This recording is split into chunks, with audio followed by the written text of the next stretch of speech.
What's up, everybody? I am Brett L. Pape. That's Coach Bruce. And this is the Coach Approach. How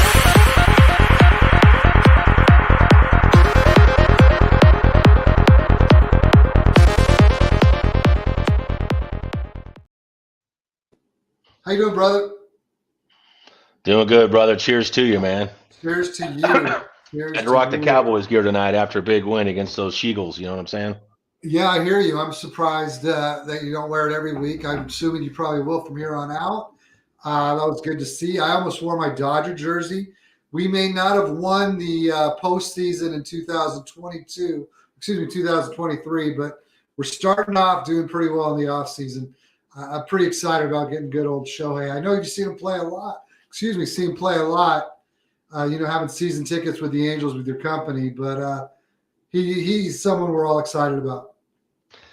Yeah, he's must-watch TV, man, and getting to watch him play live. First of all, he's bigger than you think he is when you see him in person. We're right by the season tickets, right behind the visitors' dugout, so he's on the other side. But you get a chance to see him when he's coming out to the mound or coming up at the plate. But man, he's unreal. I mean, to be that good in baseball, I know it's a football show, but to be that good at not only hitting offensively but also as a pitcher. It's pretty cool, man. And pretty cool deal how they structured the contract too. I think it's $60 million of it being paid at the end to get out of the taxes in California. So now wherever he lives when he retires is where that money will be taxed out of. So I just like the fact that he deferred all that money, so we still have an open checkbook that we can go out and get some more. But you're right, this is not a baseball show. As excited as may be about the Dodgers right now, they'll probably break my heart like they always do in October. But we digress, as Stephen A. Smith says, and let's move on to the football show. First and foremost, it's week 14, Coach. Week 14 just ended. Most fantasy leagues are now in playoffs. And I know you and we have what we call a sleeper league together, a team. We've made the playoffs. We are not sure exactly what seed we are. We win this week, which we're predicted to. Then we play the number one seed. But, I really like that team. I'm excited. I think we might be able to pull off a little bit of upset here in a week or two. No, I tell you what, we hit on it. It seems like every middle round pick and every rookie pick, and it's a dynasty league, and so we were playing for. Hey, we realized we're probably not going to win the championship in the first year, but we're going to be set up for the next 10 to 12 years for this league. And it seems like every rookie we took and every gamble we made seems to be paying off. So it's been a fun league with you for sure. Yeah, and to have all our picks, because in all the leagues, we're in a few leagues together, and I can be kind of trade crazy during startups. So it's nice to get to the bottom of that roster and see all our picks there. So I like the discipline we've shown this year as it relates to rookie picks. Yeah, no, for sure. And hey, I'm like you. There's some leagues I don't have any rookie picks for next year because I'm trying to win it this year and also build for the future. But I've gotten a little bit more conservative, which we've done, in the league that we're in together, where I'm trying to hold on to those first round draft picks. So. Yep.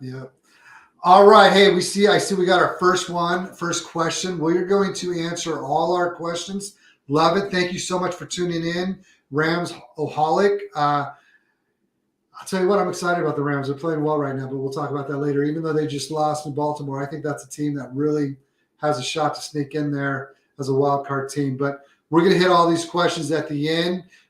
We don't have much as far as news and notes. But can't wait. I will say, let's just hit this one real quick. I'm not quite ready. I don't know how deep the roster is, but Josh Downs or Chase Brown. I love what I'm seeing from Chase Brown. If you tuned into this show 2 weeks ago, I talked about him coming off the IR. We talked about Joe Mixon, kind of maybe playing his last year there. And with that, we kind of thought that we were going to see a little bit of Chase to see what they have in Chase. And week one of him getting some real play after we talked about him, rushes for 60 yards. And then last week he has 25 yards rushing and another 80 yards receiving. So I don't hate the play. Who would you play over the two, Coach? Well, I'd still play Josh Downs, and I say that because obviously Minshew at quarterback versus Anthony Richardson, you're going to throw the ball a little bit more. Obviously the Colts are in a playoff opportunity here, and I love Chase Brown, and I'm about a week away. I picked him up in every league that I could, especially if it was a smaller rosters and he was available on the waiver wire. I've tried to pick him up as much as I can. I loved him as a prospect. I think he landed in a good situation with, to your point, with Joe Mixon potentially moving on, and he's at that age apex now. So, but I'm still going to trust Josh Downs and the passing game work, especially in the playoffs. I want to take the guy that gives me the safest floor, but also has decent upside.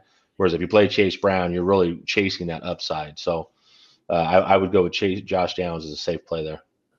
Hey, Coach, we're going to skip the whole idea of doing the questions last. Let's just get them or take them as we get them. All right, let's move on to the next one. Chucks. Good evening, Chucks. Thank you for tuning in. If you guys can do us a favor, can you subscribe? It really helps you out. Yards per and yards per are the ones that are able to get, or are the ones that give us the ability to come on every week, twice a week. So please subscribe, like, all that good stuff, just so those guys know that we got people watching. He wants to know thoughts on this week's outlook for Eckler, JJ, and Metcalf. I don't know if he's asking start sit. If it's start sit, we're talking one player. It's still JJ for me, but if he just wants to know outlook, I think you said if you're on Twitter today, the loss of Keenan Allen and the fact that you have a guy like Easton Stick coming in to play quarterback for the Chargers this week, dump-offs should be happening quite regularly and frequently tomorrow for Eckler. So I like him tomorrow. JJ, to me, still top two. You can put whoever you want at one or two between him or Chase. You can even, as a CD guy, I don't see a big difference between any of the three. But my point is that JJ is always a play. And you got a lot of people thought Metcalf was going to have a rough week last week. When you take away the fact, I'm talking 2 weeks ago, we haven't been on the show in a while, but Metcalf has played well when he's been able to keep his composure, which he wasn't able to do last weekend. But I like Metcalf. I feel like they've done a great job getting him involved. The San Francisco matchup was tough last week. Your thoughts, Coach? Yeah, I agree with you on Eckler. We're going to get in a Thursday night football breakdown, so I won't give too much away as they're playing the Raiders this week. But obviously with Easton Stick playing, you've got Mike Williams obviously out for the season. You got Keenan Allen out this week. And so I think there's a real opportunity, to your point, for Eckler to play a pivotal role there. So I'm confident playing him. Justin Jefferson, looks like they're going to go to Nick Mullins. I think that's a good thing in terms of the passing game. I think the Joshua Dobbs effect is he's gone back to his median a little bit now. But Justin Jefferson is Justin Jefferson. So if I was picking 2 out of the 3, those are the 2 guys that I would start, as well as Metcalf has played over the last couple of weeks. Although if you take last week, he had the touchdown early, but his overall targets and production was not really that great. So you're kind of touchdown dependent there. So I would probably put them JJ, then Eckler, then Metcalf this week. It looks like JJ is saying it's a Saturday game this week that he's going to play. He's had the chest injury, but he says he's playing this week. So if he's playing, I trust it, especially with Nick Mullins, and they're fighting right now. So they've got a playoff opportunity ahead of them. There you go. Hey, thank you so much, Chuck. We on this week, Coach? We gonna have a show Saturday or Sunday? We're probably gonna have to do Saturday mornings. We got some Saturday games this week, so I think we do Saturday morning. Be on. The first game is 10 o'clock Pacific time. So we will be on. We'll talk about this later. We could do 8:30 Pacific time. That gives us an hour and a half before kickoff. I got a daughter getting out of college. I have to drive to Bullhead and pick her up Saturday. We'll figure it out. We'll figure it out. Thank you so much. Let's move on. Let's get into the injuries, which we never like to talk about. We kind of hit upon Easton Stick having to play this week. That's because Justin Herbert, fractured finger, out for the season. It's been kind of an up and down year with injuries to both Herbert and everyone else on the team. Herbert's kind of struggled with another injury on his finger earlier in the year, and now he's out for the year. Has threw for 3,134 yards, 20 touchdowns in 13 games. But now it's definitely going to be Easton Stick the rest of the way. Chargers are 5-8. It's not looking pretty out there. And you and I have talked about it all year long. We've kind of thought that this was going to be the year that Brandon Staley would be removed. Everyone kind of knows, if you follow the Chargers at all, they don't like spending money. And I only bring that up is a big reason why you don't see Brandon being fired now. I feel like they're going to wait till after the year. But regardless, no Herbert. What do you think this means for the Chargers offense going forward? Well, you're 5-8. You're out of the playoff race in the AFC. Say this 10 times fast. Staley stays stale. This what he has done with that program. And look, This is not the offense I thought we were getting when Kellen Moore went there. I was a Kellen Moore advocate when he was in Dallas. I realize now Dak was a bigger part of that than Kellen Moore probably was, and we're seeing that with a quarterback like Justin Herbert. And of course, Mike Williams being out. Keenan Allen's had all year. Eckler.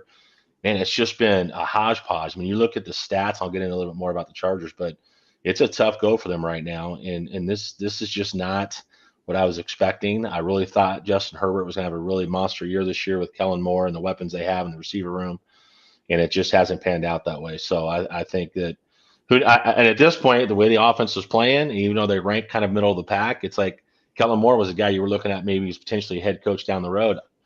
We've said this before, great offensive coordinator, but I don't know if we think he's ready for a head coaching position. I haven't changed my opinion on that at all. I don't think he's the type of guy that can walk into a locker room and get people to increase their play level. I think he's in this exact spot he should be in as an offensive coordinator. If it goes the way we think it goes in the offseason, they clean house. Yep. Are you interested in hiring Kellen Moore still after kind of you've seen the way the Dallas offense has grown this year without him, and you've seen Justin Herbert struggle? I got to think his stock is quickly pummeling. Yeah, it is. There was the rub before was, the game plans going in against in the playoffs against San Francisco has knocked him out the last 2 years. A lot of people want to give him a lot of criticism for the play calling, and then you go to a place that when the season started, Austin Eckler coming off a monster season. He's had several of those. You've got Justin Herbert, who is the All-American kid, right? That everybody thought was going to have a monster year this year.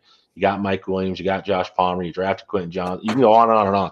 There's no reason why that offense shouldn't have been explosive this year. There was a disconnect there. How much of that maybe Brandon Staley has to do with him coming in and saying, hey, I know I'm a defensive guy. I know you're the offensive guy, and that's what I brought you in for. There's a certain style of offense I want to run based on how I run my defense.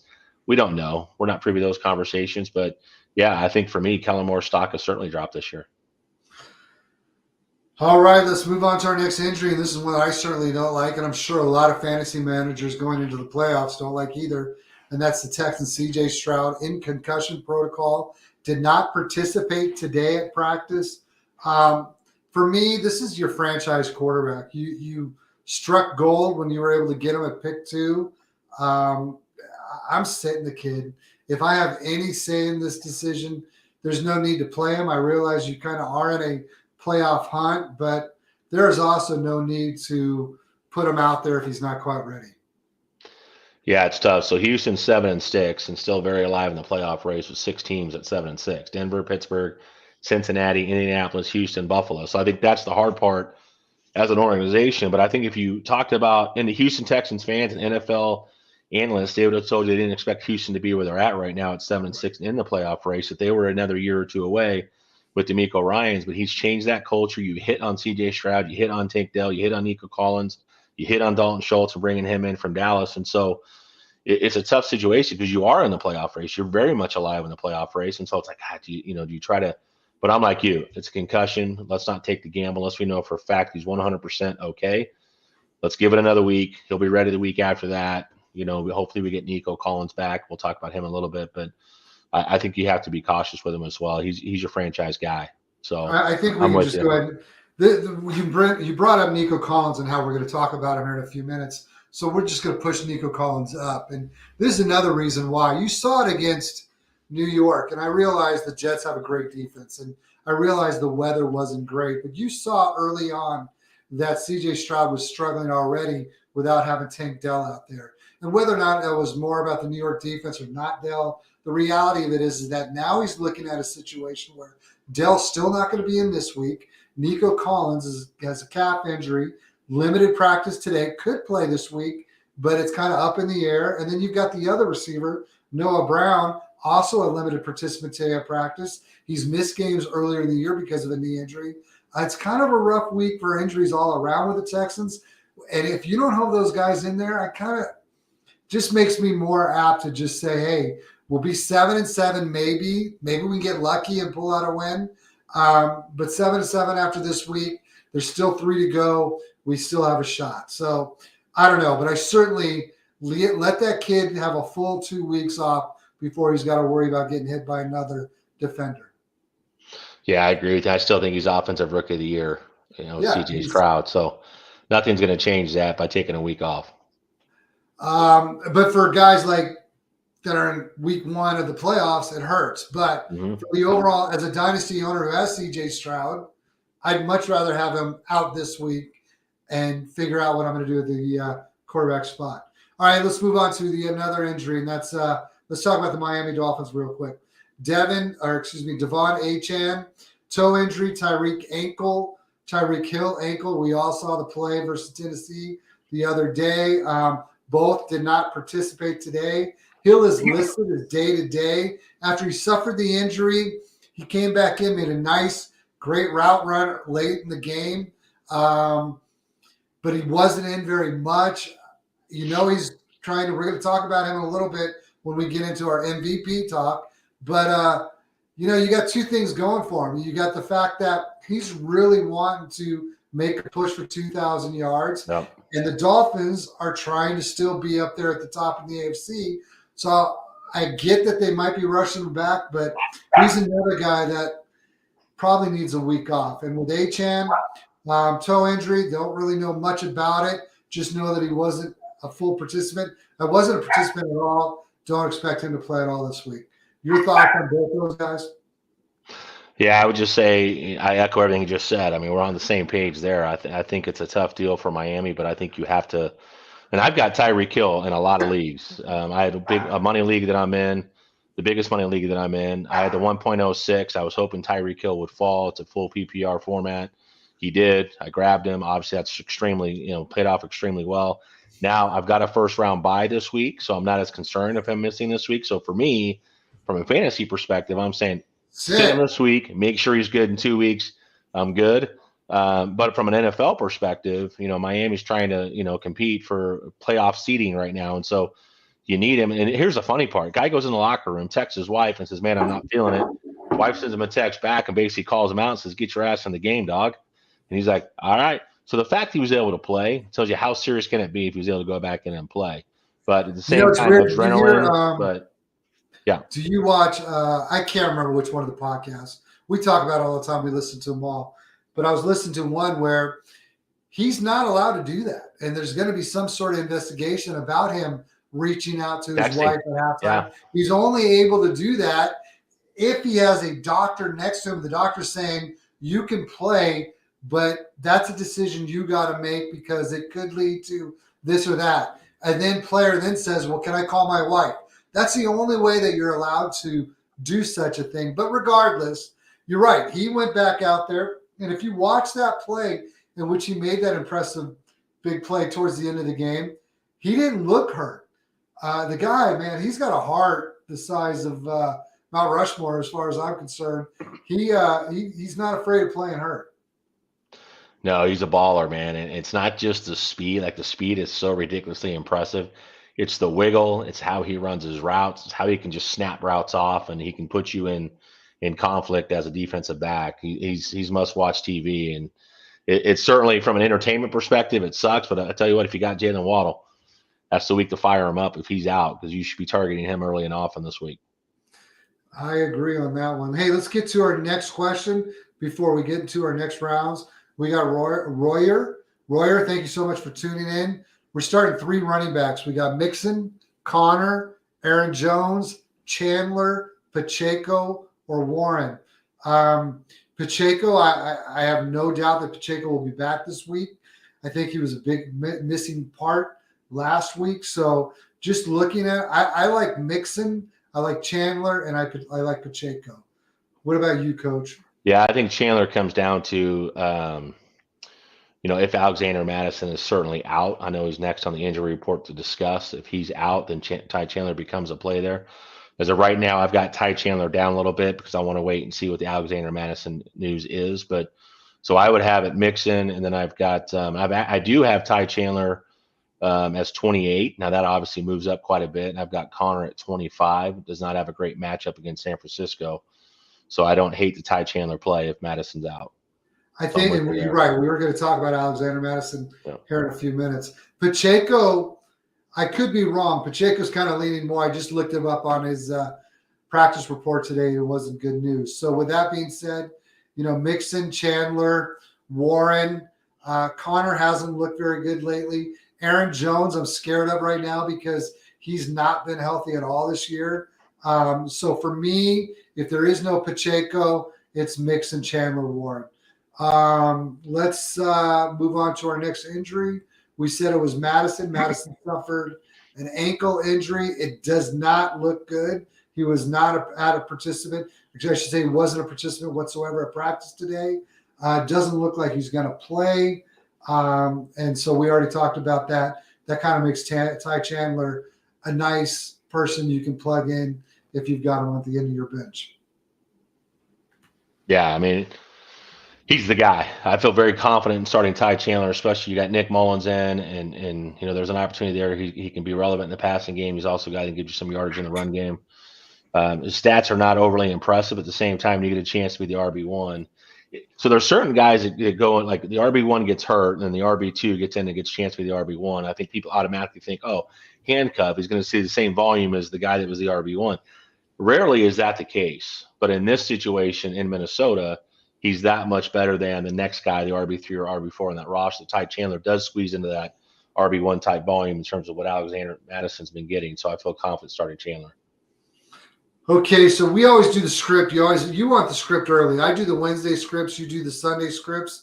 I send you the Wednesday scripts usually by Tuesday morning. You send me the Sunday scripts around Sunday, about 10 minutes before the show. So regardless of that, let's move on to – this is a joke, Coach. Relax. I figured. It was just a joke. But my point is that we had Justin Jefferson down as a possible no play. In fact, when I wrote the script, I said – he probably won't play because you're talking about a franchise type of player. Why risk it?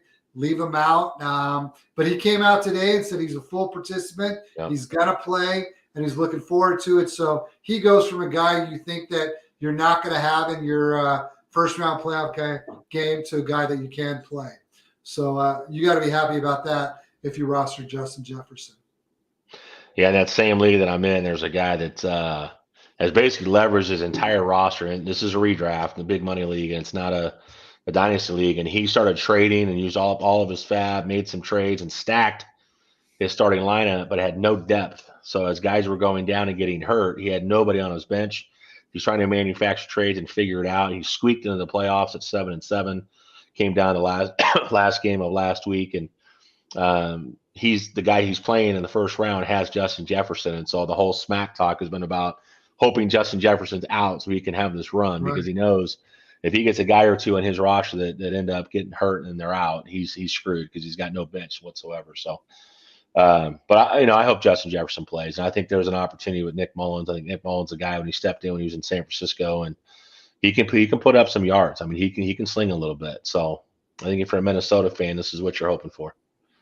Well, you got to want to see something because you've already talked a little bit about Joshua Dobbs. That little 4 or 5 game stretch he had when you include the game with Arizona against Dallas. Lights out. We'll say that again? Said he was lights out. He had a great run. Yeah. And I don't know if the league caught up to him. I don't know. I like what you said where he went back to his median. Whatever it is, it just isn't the same Josh Dobbs we saw a few weeks ago. Yeah. Thankfully, if we miss any other injuries, we will certainly hit upon them when we have a show later this week. But let's get into what everyone's talking about. It's always weird to me to talk about the MVP. I mean, in fact, we did it on our own show. So as much as I'm criticizing other people are doing it, we did it ourselves. And that's kind of pick someone at an MVP so early in the season. Well, here we are 4 weeks out, and everyone's talking about it again. Is it Purdy? Is it Dak? Is it a non-quarterback?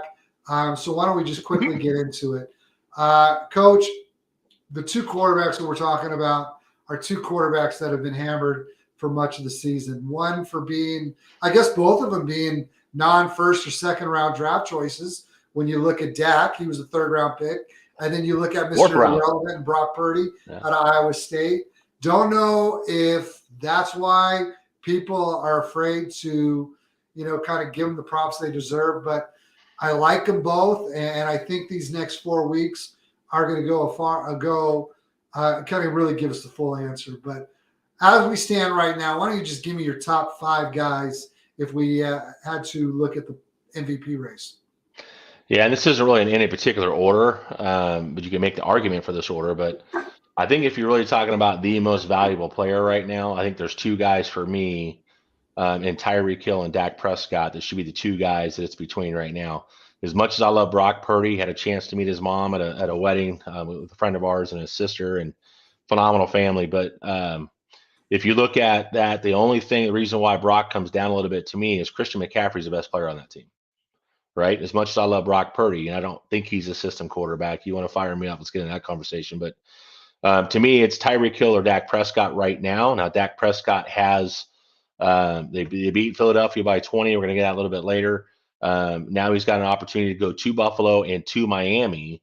So again, to state the case about how Dallas plays against winning football teams, if he can get through that gauntlet and play well in both games, regardless whether they win or lose, but he can find a way to do that and put Dallas in a great position to potentially win the NFC East. I think Dak Prescott's the obvious choice at that point for MVP. But unless Tyreek Hill breaks a single season record for 2,000 receiving yards, I think that had a little bit to do with why Tyreek went back into the game this past week.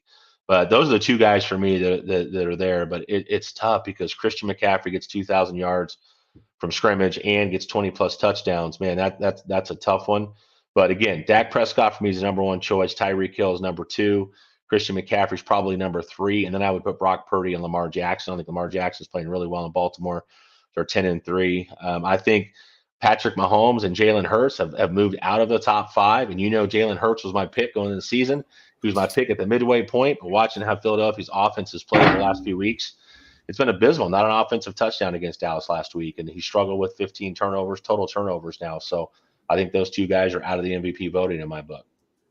Coach, can you say that all again? I had to go answer the door. We had another Amazon package. I saw you leave the screen. I'm like, I got some airtime to fill. This is not going to be hard for me. I got the gift of gab. So we filled the airspace and we made it happen, man. I basically just said Tyreek Hill and Dak are my number one and number two, with Dak getting the edge, especially if he can win in Buffalo or in Miami, or at least play well in both of those games. I think he puts himself 23 touchdowns and 2 interceptions over the last several games.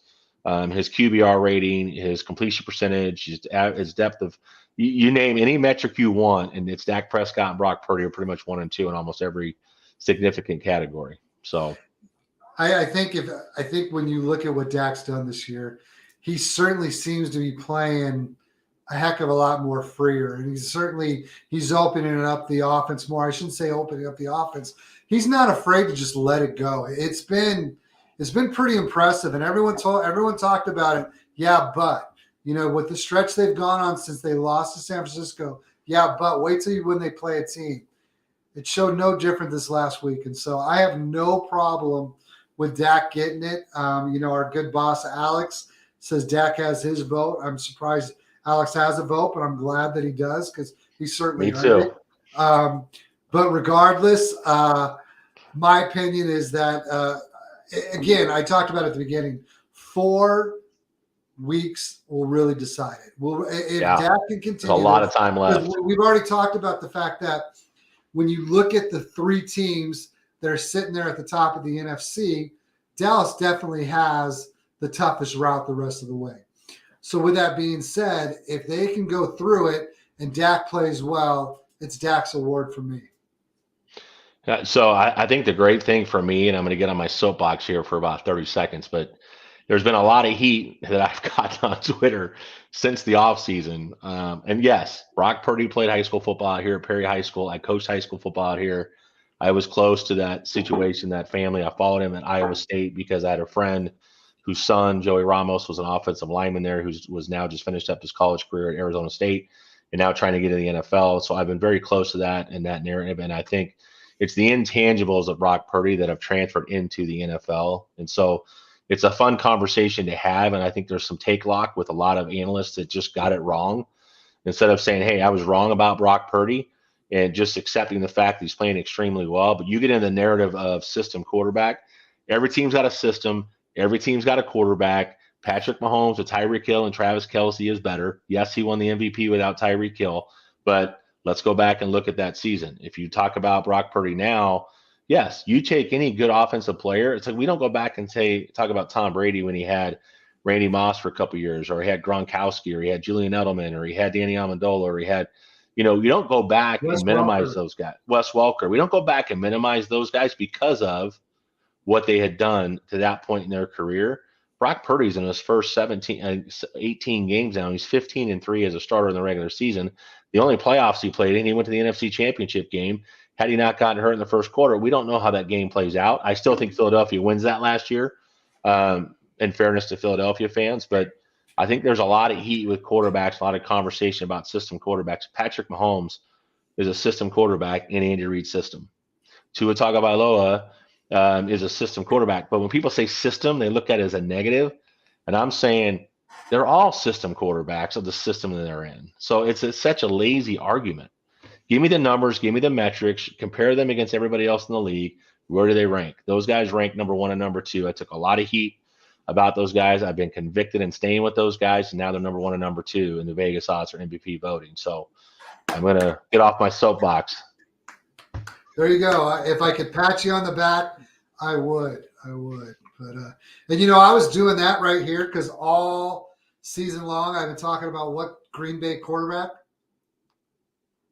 Jordan Love. Yeah, and then what's he do Monday night on national TV? My dad is the biggest Green Bay Packer fan of all time. And so they had their tough stretch during the middle of the season. I told them, hey, Sunday night game, a week and a half, or it was almost 2 weeks ago now. That game is on. And unfortunately, you know this, Arizona has a little issue with DirecTV and NBC. So my dad was unable to watch Green Bay. I tried to give him today's my dad's 80th birthday, by the way. So oh, happy birthday, man. That's awesome. But I tried to give him my Peacock. As soon as you told me, hey, I found it on Peacock, I'm good.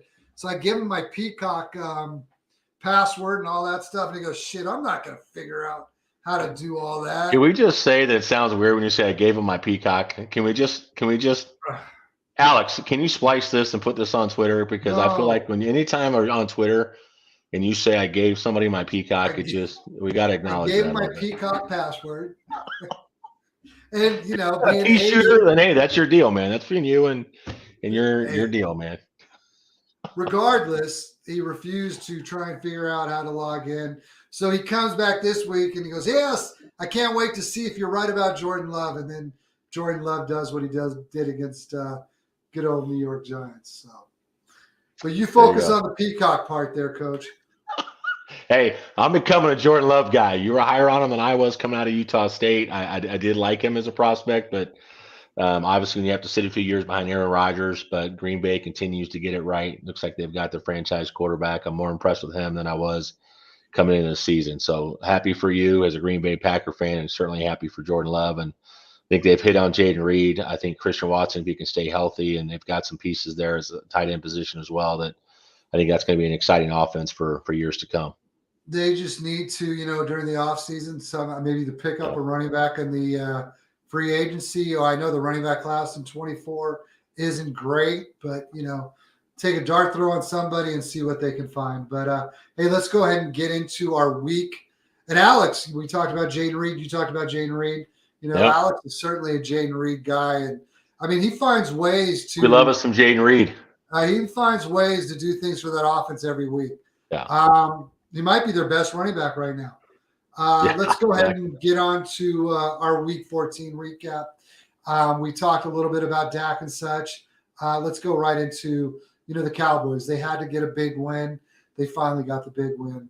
They beat the Eagles 33-13. Prescott throws for 271 yards, 2 touchdowns, no interceptions. But the story of the game is the Dallas defense creating 3 turnovers, while the Dallas offense only turned it over once. As a Cowboy fan, I know you're a tall man, but I got to believe you've been walking a little bit taller the last few days. Yeah, I went from 6'2" to 6'1" somehow because I'm 50 years old now, and you just lose inches as you get older. But all of a sudden I was 6'5", which I'd never been before. But hey, so Dak is – so two concerns. Funny thing is, 2 concerns I had before the game. They announced that the head referee of that game is when he refs Eagles games, the Eagles are 7-0. Then you had Dallas has a 14-game winning streak at home. Which one is going to play out? I think the referees did a great job for the most part of kind of keeping that out of the situation, letting the players decide the game. But Dallas gets an impressive win. I think the biggest thing for Dallas was the Eagles only had 106 yards rushing. 324 yards of total offense without an offensive touchdown. I mean, shit, Brandon Aubrey from the USFL, who did not kick in high school or college, outscored the Eagles 15-13 in terms of scoring. But the reality is with Dallas is your next 4 weeks, you've got really your next 3. You've got at Buffalo. They're 3-9 in games under 40 degrees, and they're going to go on the road.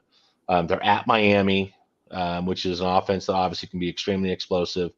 And then you've got home against Detroit. Detroit is reeling right now, but Detroit's has the potential to be very, very good and very, very explosive. So you've got to get through that stretch. The reality is the only chance Dallas has winning the NFC East is to win out, assuming the Eagles will beat Seattle this week, and then they've got the Giants twice in Washington. Although Tommy DeVito, you just got to beat the Eagles once, my brother, and we'll give it to you. You know what I'm saying? So it was just extremely fun to see Dak continue to do what they've done, and I was not concerned about how I thought Dak would play. They were Dak stepping out of bounds away from winning in Philly, and Schoonmaker was an inch short of a touchdown that turned into flipping that over. They elected not to go for the field goal, went for it on 4th down. He was at 6 inches short of a touchdown, so they could have won in Philly. So I am less concerned about Philly in the playoffs, regardless of where we play, than I would be about playing San Francisco, who seems to be the Achilles heel for the Dallas Cowboys.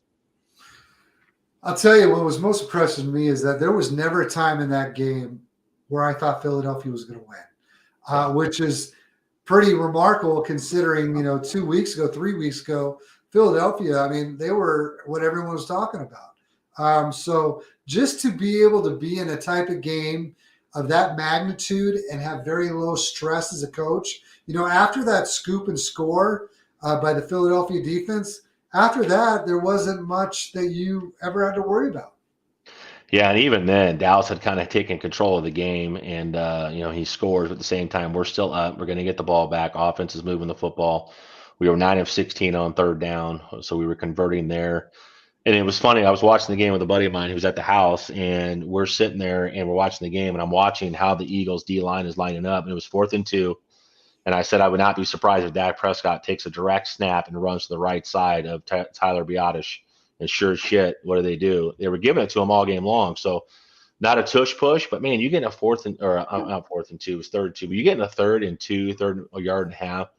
I always felt like as a quarterback that was a bigger guy that you can't have a play. We had it in high school where you slap the center on the right side or left side, you direct snap it, and you tell them exactly which way you're going to go, and you pick up an easy 1 or 2 yards because the defense is sleeping on it. So they don't think in a 4th and 2 or a 3rd and 2 situation you're going to do a quarterback sneak, and it's effective. So kudos to the Cowboys for recognizing that. And I'll say this. I was concerned about Mike McCarthy as a play caller coming into the season and then moving on from Kellen Moore. If you saw the first 4 games of the season and Dak's numbers then versus now, it is night and day. Mike McCarthy's in a rhythm. Dak is in a rhythm. That offense is in a rhythm.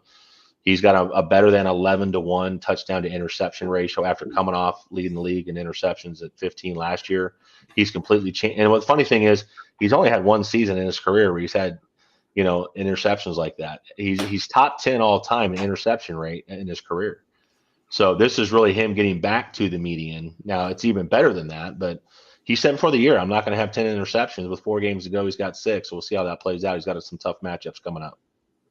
Spent way too much time on the Cowboys game because you get me going on those. Oh, that's okay, Coach. That's okay. If I had a team, I'd probably get going on them as well, and especially if the team that I had didn't just lose to the New York Giants. All right, hey, let's move on to our next game. Buffalo Bills, that everyone kind of wrote them off. And, when you talk about the MVP race, as we did a few minutes ago, and I bring up the fact that we still have 4 weeks left, I'm not saying he's going to win the award, but I think what we just watched Josh Allen do on Sunday, he personally willed that team to a victory. Now, you can say anything you want to say. Patrick Mahomes, all of them can bitch about the call, but that was a penalty. He lined up offsides, and if you needed a trick play like that when you're supposed to be one of the best offenses in the NFL to win the game, then you know what? Maybe you should try and work on a little bit more, on that offense. But the point is that I think Buffalo is I don't think we should write him off, and I think Josh Allen just showed the type of player he is.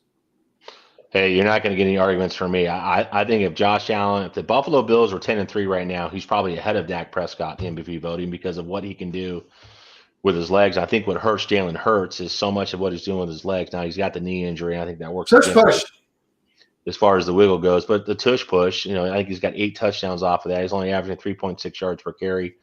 So it's a little different. But when you look at Josh Allen, man, I tell you what, that dude, when he's running the football, honestly, the closest comparison I can think of from an NFL perspective, and I hate to say this, but is Cam Newton. I mean, Cam Newton was that guy that he was so big and so physical and so strong that when he ran the football, you didn't know if he was going to juke you or he's going to truck you or jump over you. And Josh Allen has that same athleticism. So I'm a big believer in Josh Allen. I always have been since he was at Wyoming. But I think if they're 10-3, he's probably leading the MVP voting. What he's doing as a quarterback, he's putting that team on his back and he's willing them to victory when they're not playing well.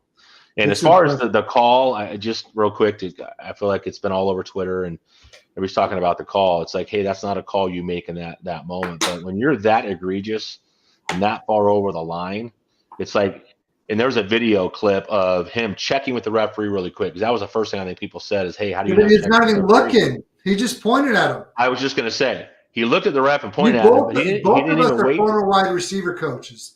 How soon in our progression in coaching did we say, hey, first thing you do, look over, nod with him. You guys make eye contact, make sure you're fine. Did you do that all the time in practice? All the time. I played wide receiver in college, so it was one of the things you always did. And it was he looked and he pointed, but he didn't even wait to see what the response was. And when you see the video, the referee doesn't do anything. His arms are completely still, as if he didn't even see him ask. Or he realized, hey, you asked, but you turned your head so quickly, I couldn't answer you anyway. So let's go ahead and look. The flag was thrown as soon as it happened. It wasn't like he waited to see what happened and threw the flag. The reality is, if you're offside, you're offside. So and then other people want to show clips of other games where other wide receivers were blatantly offsides and it wasn't called. And it's like, hey, look, just because it's not called in another game doesn't mean the rule doesn't apply. Right? So you teach that in 5th and 6th grade Pop Warner. You're teaching wide receivers how to line up correctly and check with the ref. I mean, the reality of it is that their offense is a mess right now. And I don't know if it's not having Pacheco last week, but this has been a problem for a while. It has. We've talked about the receivers. Everyone on this show knows how much I love Rashee Rice and love the production we've gotten out of him. But if you see what they're doing with him, it's a lot around that. I mean, they don't have a true receiver. He's not yet. His route tree is very limited right now. And I hate to say it, I turned down an offer today. I've got a playoff contender in a dynasty league where we can still trade. There is no trade deadline in that week. And I had an opportunity to pick up Travis Kelce for Mark Andrews today. Someone sent it to me thinking I might want to have want to have a tight end of Kelce's potential, but I didn't make the deal because. And you shouldn't. And Travis, you're right. It's always value, correct? Doesn't matter, especially in Dynasty. Dynasty's nothing but value, despite what anyone else tells you. But regardless, things just aren't looking good with that offense. They've got 4. We keep talking about 4 weeks. They're going to obviously be in the playoffs, but they've got to figure some things out if they want to have another run towards a Super Bowl title. Let's move on. Another team. You tuned in Monday night, and I would have bet money on and I don't bet. I know you dabble in player props and things like that. But as far as putting money down on a team, I don't do any of it. But I definitely wouldn't do it to put money on a team.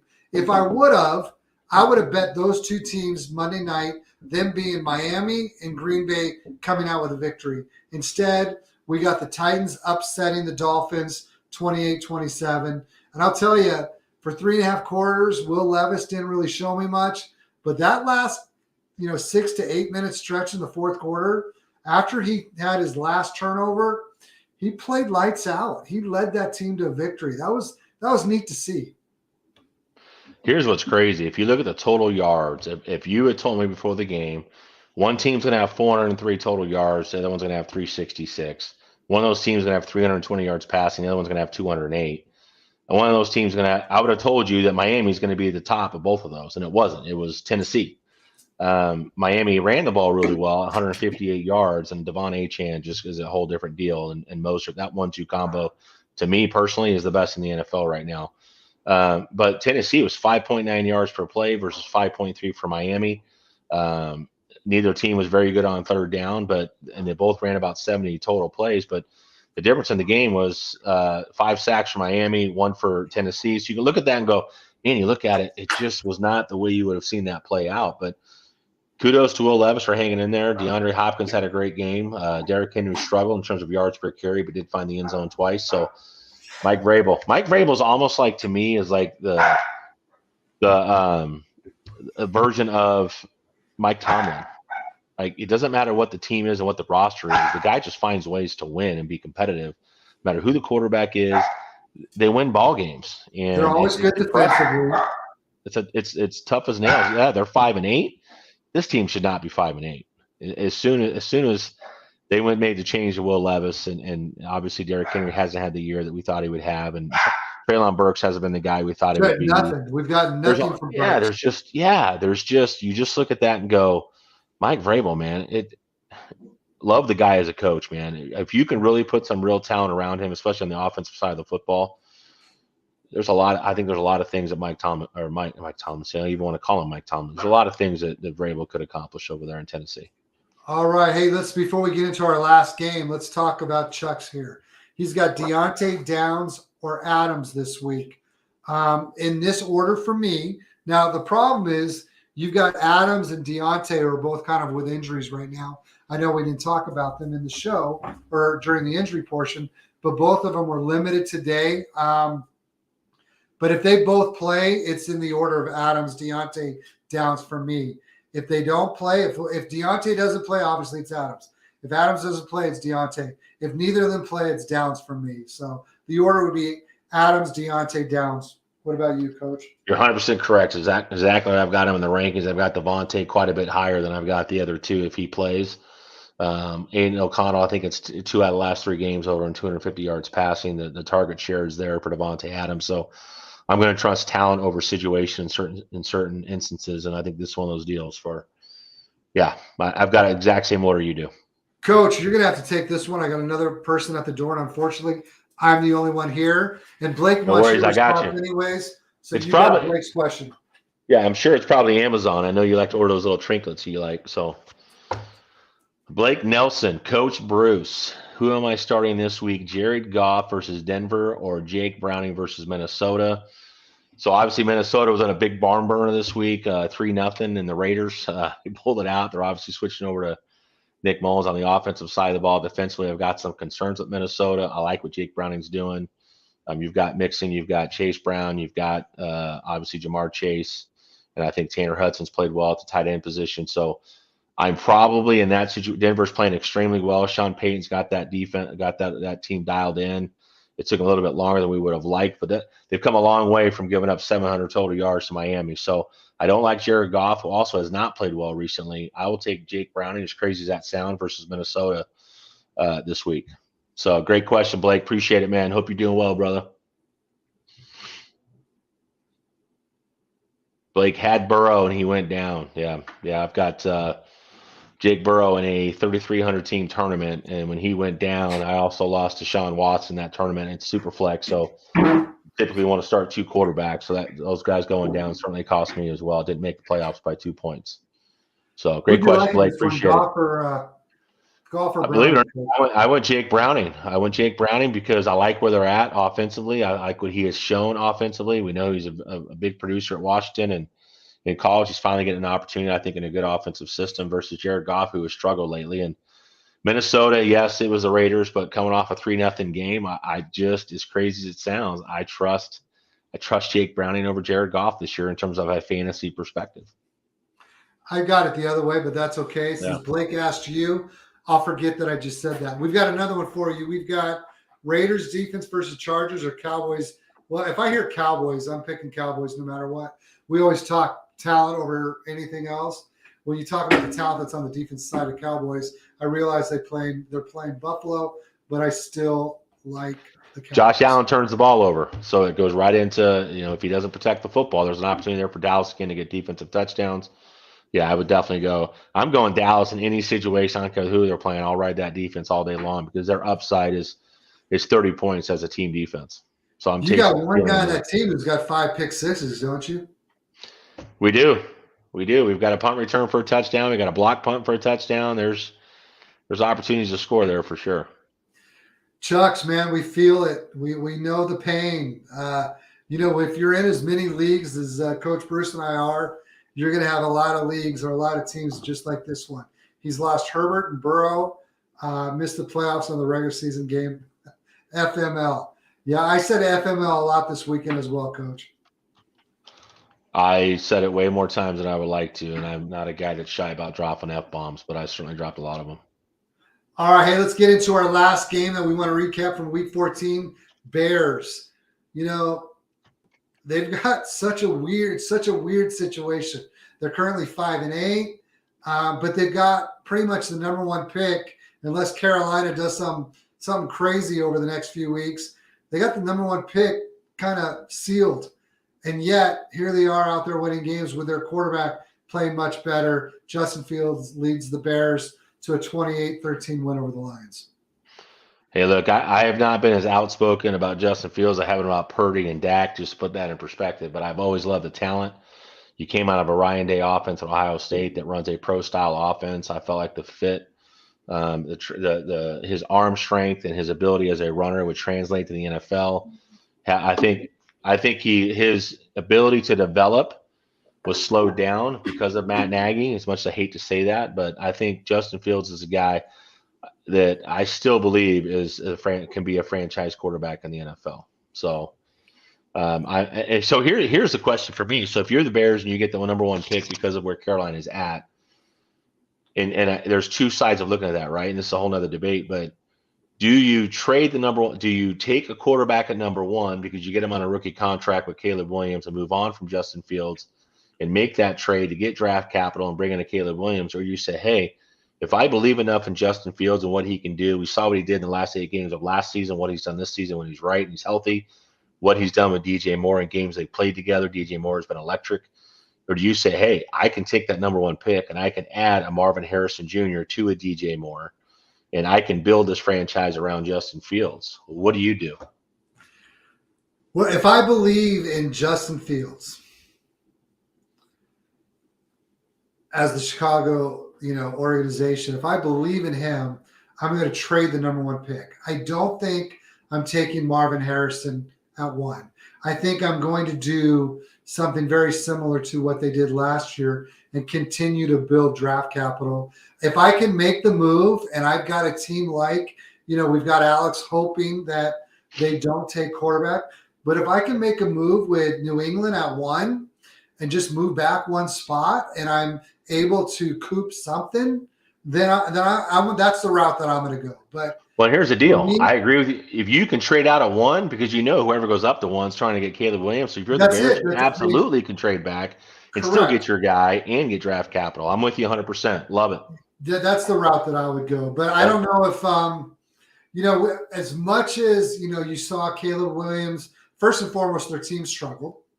Secondly, you saw the emotion come out of him, and he was hammered for that, and I don't think he should have got hammered for it, but I think the emotion that we saw out of Patrick Mahomes, if I'm a coach of the Kansas City Chiefs, I would have been a little disappointed with the emotion that we saw out of Patrick this last weekend at the end of the game.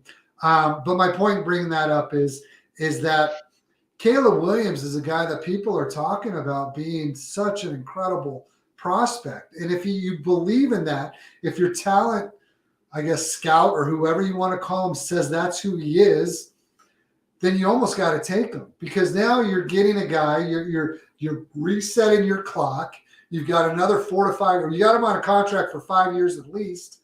And you can kind of just go in that direction and then get whatever you can get with Fields. I would feel like that a team like Atlanta, or a team like, the report last week is that Atlanta and that Pittsburgh would be very serious in him. God, please not Atlanta. You get a little, say that again? Please not Atlanta. I don't need another guy going to Atlanta that Arthur Smith doesn't know how to use. I hear what you're saying, but at the same time, I don't know. They've got some big decisions. I guess it's almost a good problem to have. Is that trade that they made with Carolina put them in a good position? Oh, hopefully, in Chicago hasn't done good with it. Say that again.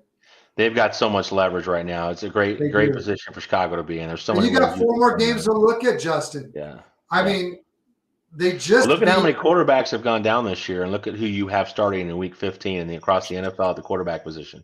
And tell me that Caleb Williams stock didn't just rise. There's going to be some teams making some crazy offers to move up to number 1, I think. I agree. Well, that's it. That's it for our Week 14 recap. Let's get into our Thursday night preview.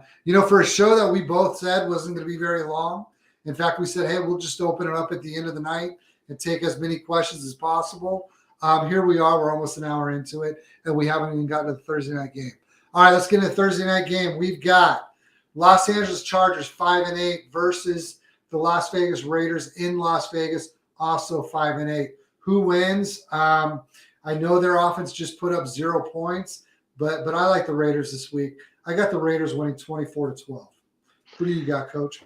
Yeah, you've got it more high scoring than I do, and maybe part of that's because the Raiders and Minnesota are coming off a 3-0 game. But I look at this and a few things. So you've got Easton Stick out of North Dakota State versus Aiden O'Connell out of Purdue. So that's the first problem. The second problem is you've got the LA Chargers are averaging 7.7 points per game over the last 3. The Raiders are averaging 10 points a game over the last 3. And then you got offensive players out this week. For the Chargers, you got Justin Herbert, Keenan Allen, Mike Williams, obviously out for the year.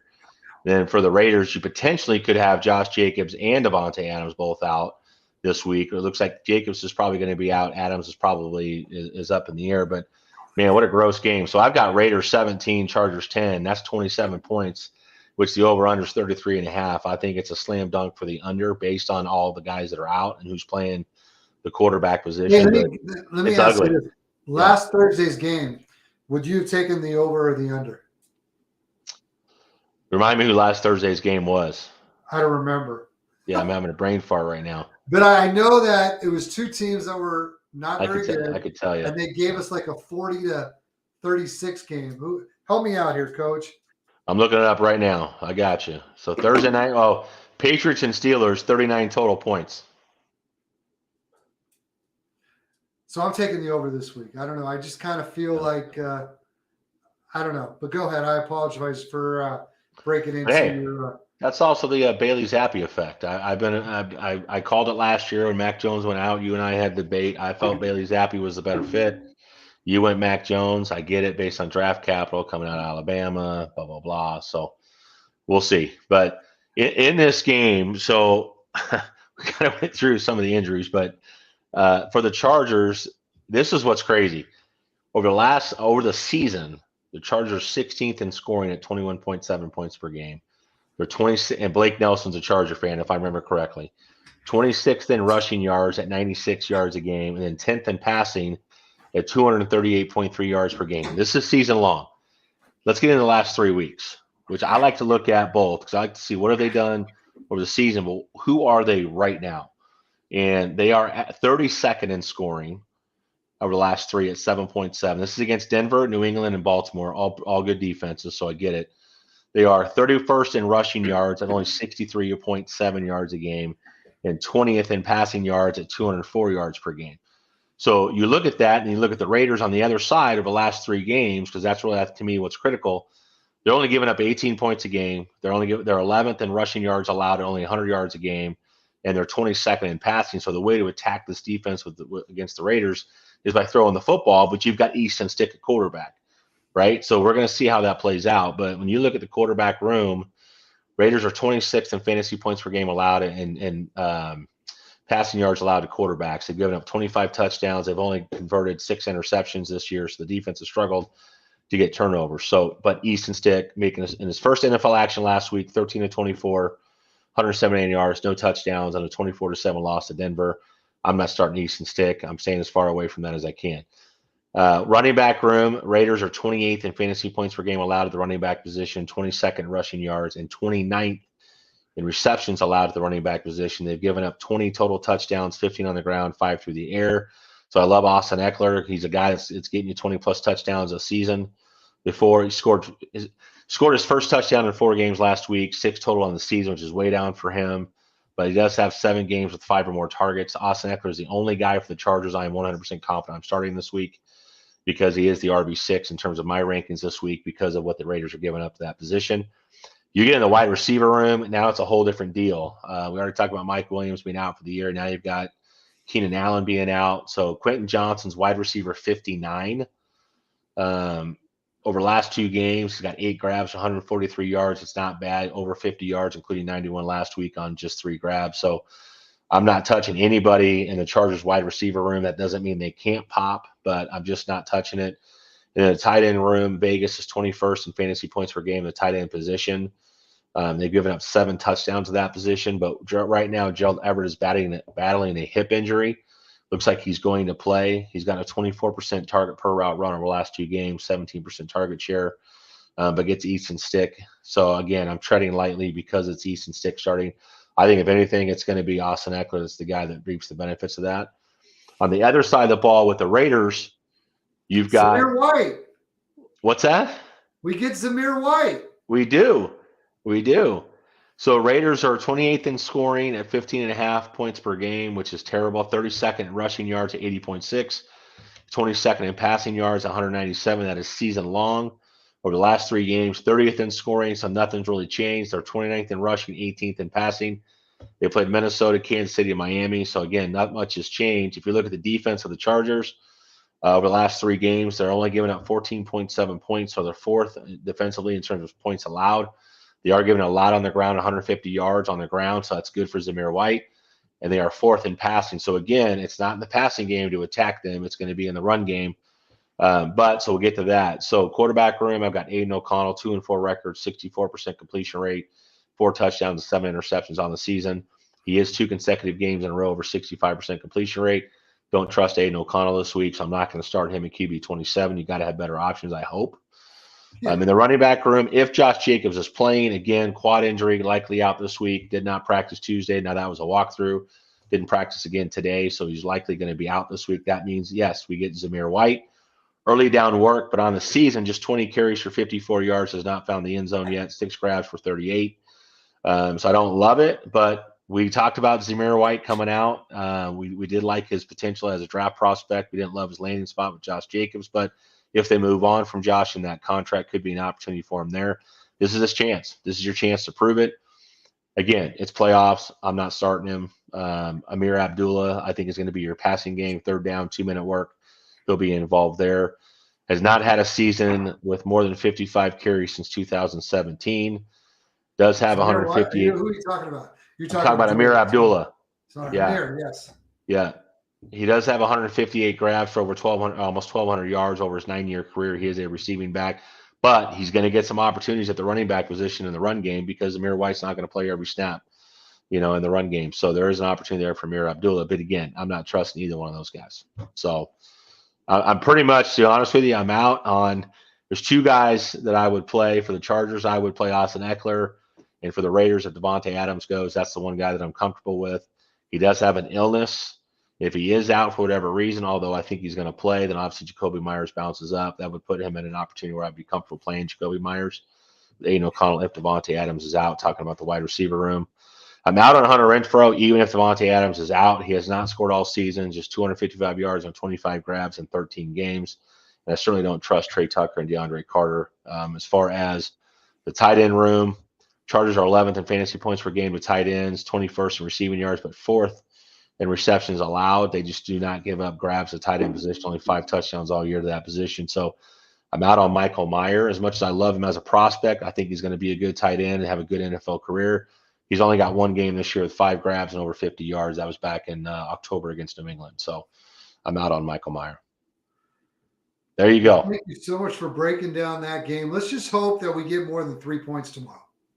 God, if it's hey, it could be. You're talking about 2 guys starting at quarterback. If Devontae Adams is out, Josh Jacobs is out, it could be the typical, even uglier than typical Thursday night football game for sure. All right. Hey, let's get some questions now. Thank you so much for breaking that one down. But let's get back to Chuck's. Chuck's is saying, can you guys see either Higgins or Evans playing in Kansas City next week? I don't know what you're asking here. If we're being completely frank, I will say if you're just looking who to play between those 2, T. Higgins or Mike Evans, I'm playing Mike Evans over T. Higgins. Yep. If that's not what you're looking for, go ahead and write us a question so I can kind of see exactly what you're talking about here.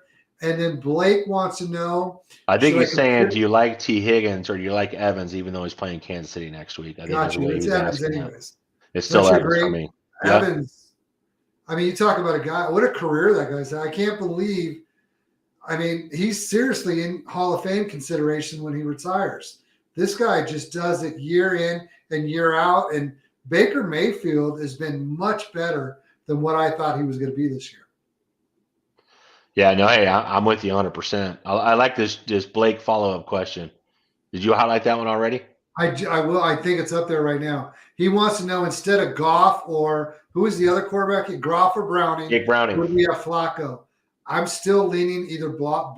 You said, I believe you said Browning. I would say Goff, but I'd still have those over Flacco. What about you? Yeah, I think the tough part is we get caught up in, Flacco played last year for the first time this season and throw for 311 yards Last and 3 week. touchdowns. So you get caught up in that. And so I think that's recency bias a little bit. As much as I think Joe Flacco is good for Amari Cooper and good for the vertical passing game as compared to PJ David Walker and Njoku too. Pretty damn good for yeah, them too. David Njoku too. So I don't hate Flacco this week. Matter of fact, I had another question about Flacco versus another quarterback, and I went Flacco in that matchup. But I would still lean for me. Man, it's tough, dude, because you're making me go back and question my take. But I do think Jake Browning with T. Higgins, with Jamar Chase, with Mixon, with Chase Brown, I think Jake Brown is still the better play over Goff because of how that Detroit offense has looked. I still think Detroit's going to want to go through the run game there with both Montgomery, and that's my concern with Goff. But yeah, I would still stick with my earlier pick. As much as I think Flacco could be relevant, I think that Cleveland's still a team that wants to run the football. Okay, so apparently he meant, do we see either Higgins or Evans playing in Kansas City next year? So this isn't a start-sit question. Gotcha.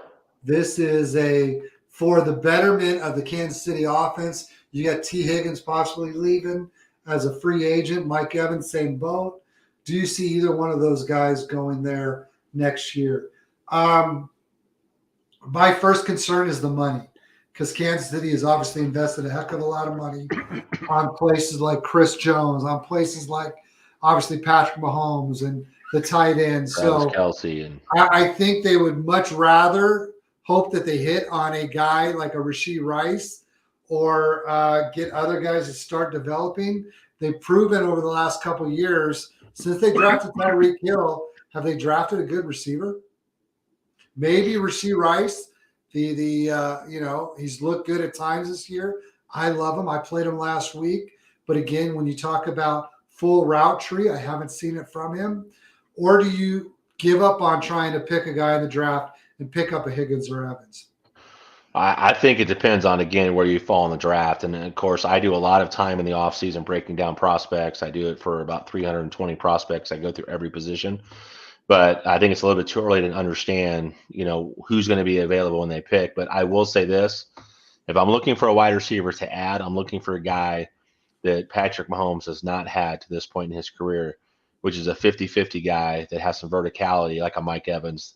They can go up in the red zone when the defense is condensed and you're inside the 5.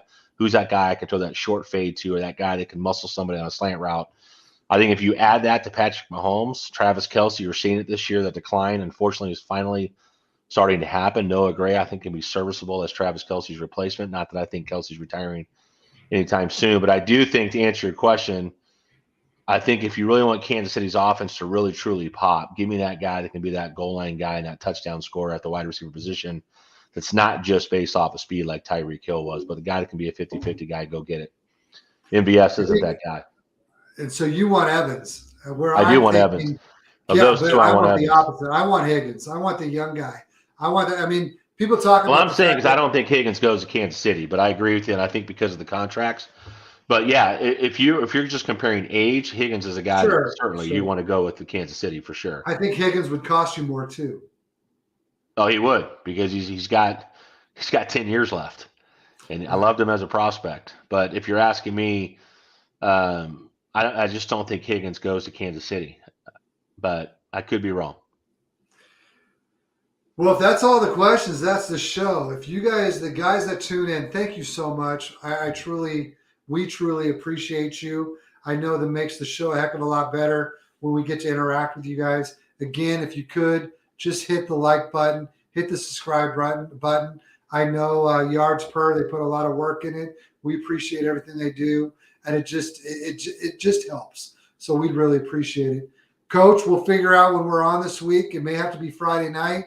We'll talk about it at a later date.